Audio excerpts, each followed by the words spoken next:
The invincible conquerors. The Tharkash Dominion had never known defeat.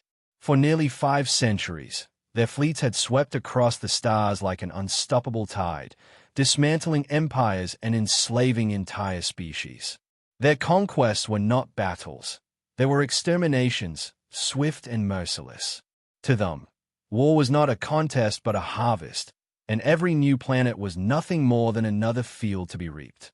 When Earth appeared on their charts, the Dominion strategists barely raised an eyebrow. Humanity was a young species, still shackled to its homeworld, with weapons primitive by galactic standards. The Tharkash High Council expected a 3-month operation at most. Burn the defenses, shatter the governments, enslave the survivors. A small fleet of war carriers and orbital strikers was dispatched. Commander Vaith, an old veteran of 50 campaigns, stood on the bridge of the warship-shattered Fang as Earth grew larger on the viewscreen. His mandibles clicked with contempt.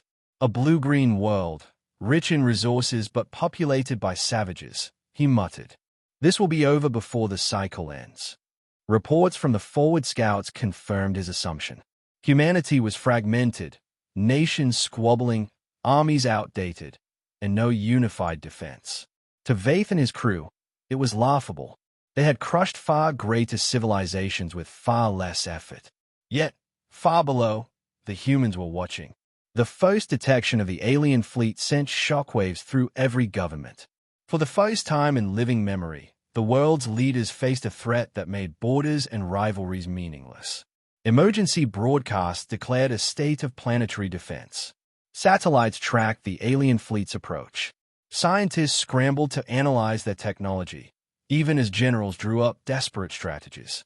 In a matter of days, old enemies spoke as allies. Bitter rivals signed treaties overnight. A fragile but unprecedented unity began to form. Humanity had never agreed on much, but the sight of massive ships blotting out the stars left little room for debate. Survival demanded cooperation. Inside the Pentagon, General Harris of the United States stood beside a Chinese admiral and a European defense minister as they briefed the United Nations Security Council. "We cannot match them ship for ship," Harris admitted, voice steady. "But if we are to endure, we must fight together. Our history proves one thing. Humanity does not yield quietly." Meanwhile, in a quiet laboratory in Geneva, Dr. Layla Khan recorded her observations of alien transmissions.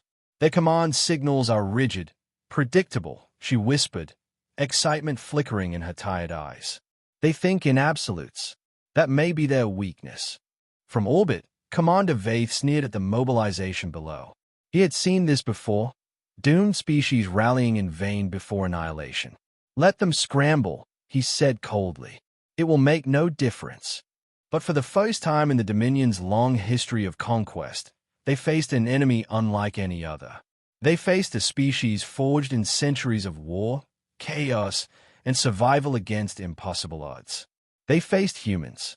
Resistance in the ashes. The invasion came like a storm. The Tharkash fleet descended without hesitation, raining fire on Earth's cities. Satellites fell in showers of molten debris, communication grid collapsed, and once proud militaries were reduced to scattered pockets of resistance. Within days, governments that had taken centuries to build were brought to their knees. London burned. Shanghai was a crater. New York's skyline, once a monument to human ambition, toppled in plumes of smoke and dust. Yet amidst the ruin, humanity refused to surrender. Across the shattered landscape, resistance cells emerged.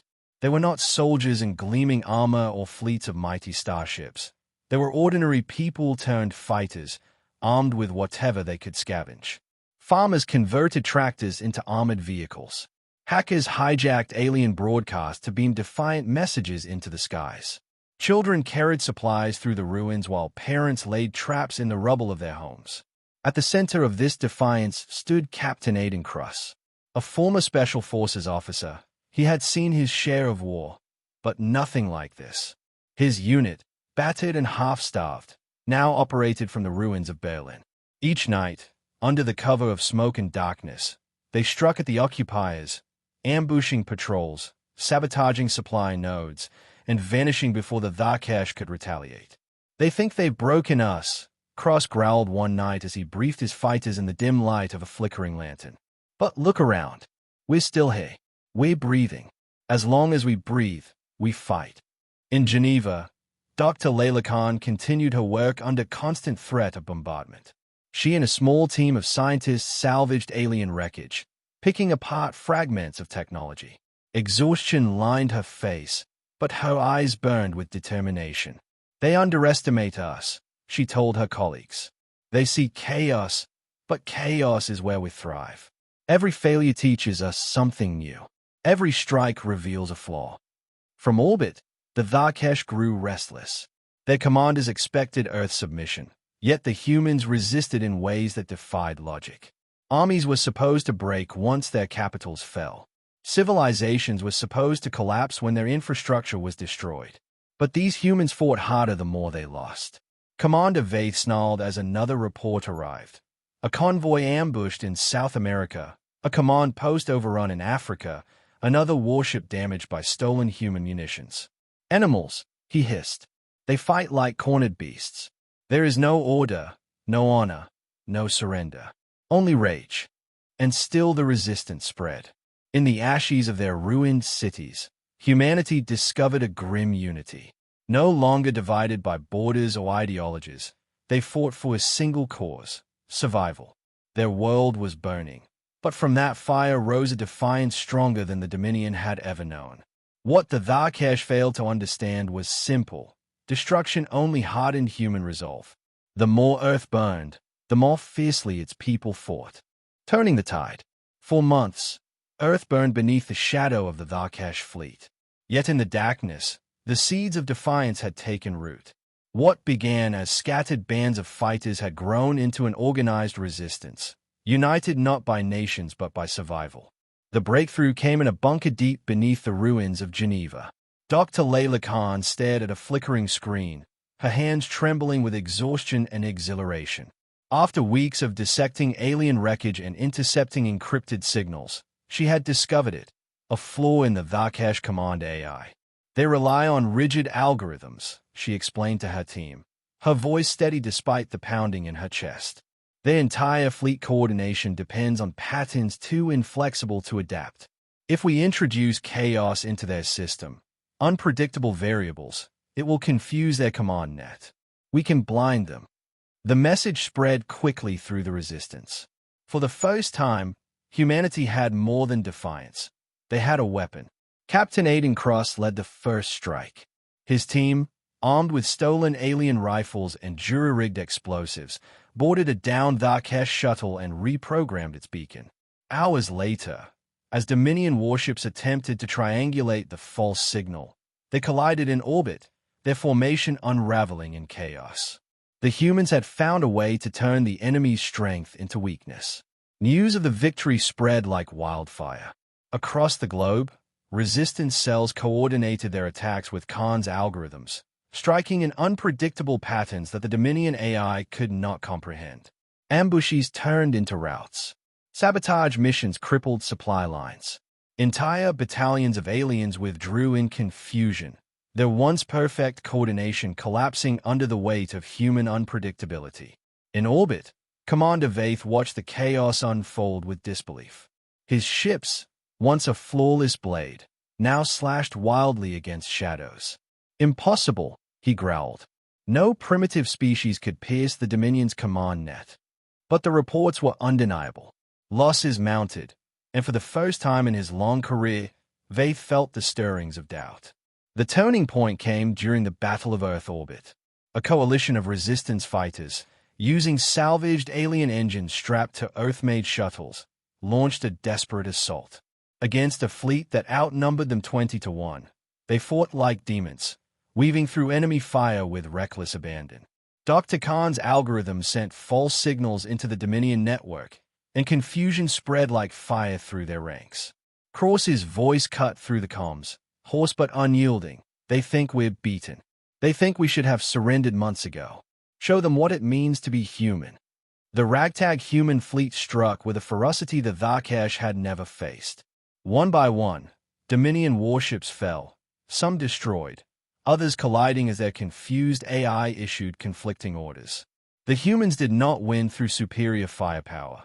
They won through sheer audacity, chaos, and a refusal to accept defeat. When the smoke cleared, the impossible had happened. A Tharkesh armada lay crippled above Earth. For the first time in centuries, the Dominion had tasted defeat. The human advantage.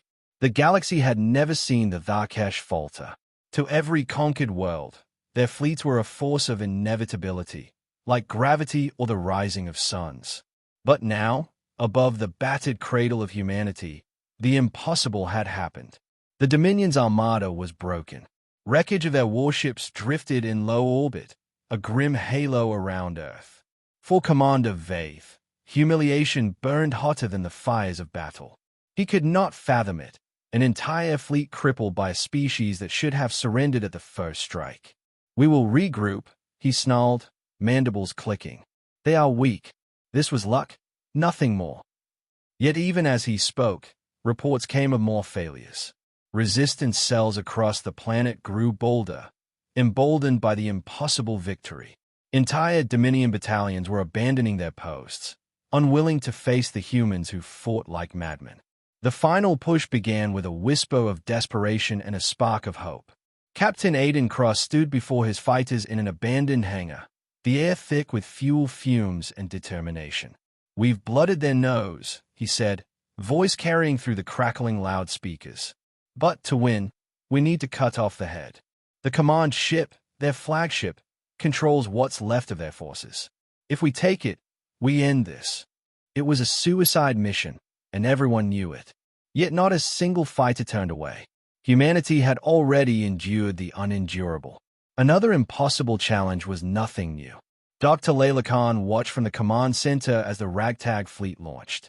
Her algorithms disrupted the Dominion's coordination, sowing chaos before the humans even arrived. Cross's strike team, flying in stolen shuttles patched together with human ingenuity, broke through the flagship's defenses in a storm of fire and steel. The battle was brutal. Alien corridors echoed with the clash of gunfire and the roar of grenades. Cross led the charge, every step forward bought with blood. One by one, his team fell, but still they pushed on. The Tharkesh fought with discipline. The humans fought with desperation, fury, and the knowledge that there was no retreat. At last, they reached the command core. Vaith himself stood there, towering and armored, his voice filled with contempt. "You cannot win. You are a lesser species. You survive only by accident." Cross leveled his rifle, battered and blooded but unbroken. "You're wrong," he said. "We win because we refuse to lose." And with a final, defiant shot, he brought the commander down. The flagship's systems collapsed. Across the skies, Dominion ships faltered, leaderless and blinded. Within hours, the once invincible armada retreated, leaving Earth scarred but unconquered. For the first time in history, the Tharkesh Dominion had been defeated. As the battered survivors gathered in the ruins of their world, Dr. Khan addressed them in a broadcast carried across every surviving channel. They came with strength, with discipline, with power beyond measure. And still, they failed. Do you know why? Because the human advantage is not our weapons, not our numbers, not even our intelligence. Our advantage is that we endure. We adapt. We fight. We rise when others fall. That is why we always win. And across the broken earth, humanity lifted its head, not in triumph, but in unyielding defiance, ready for whatever the galaxy dared to send next.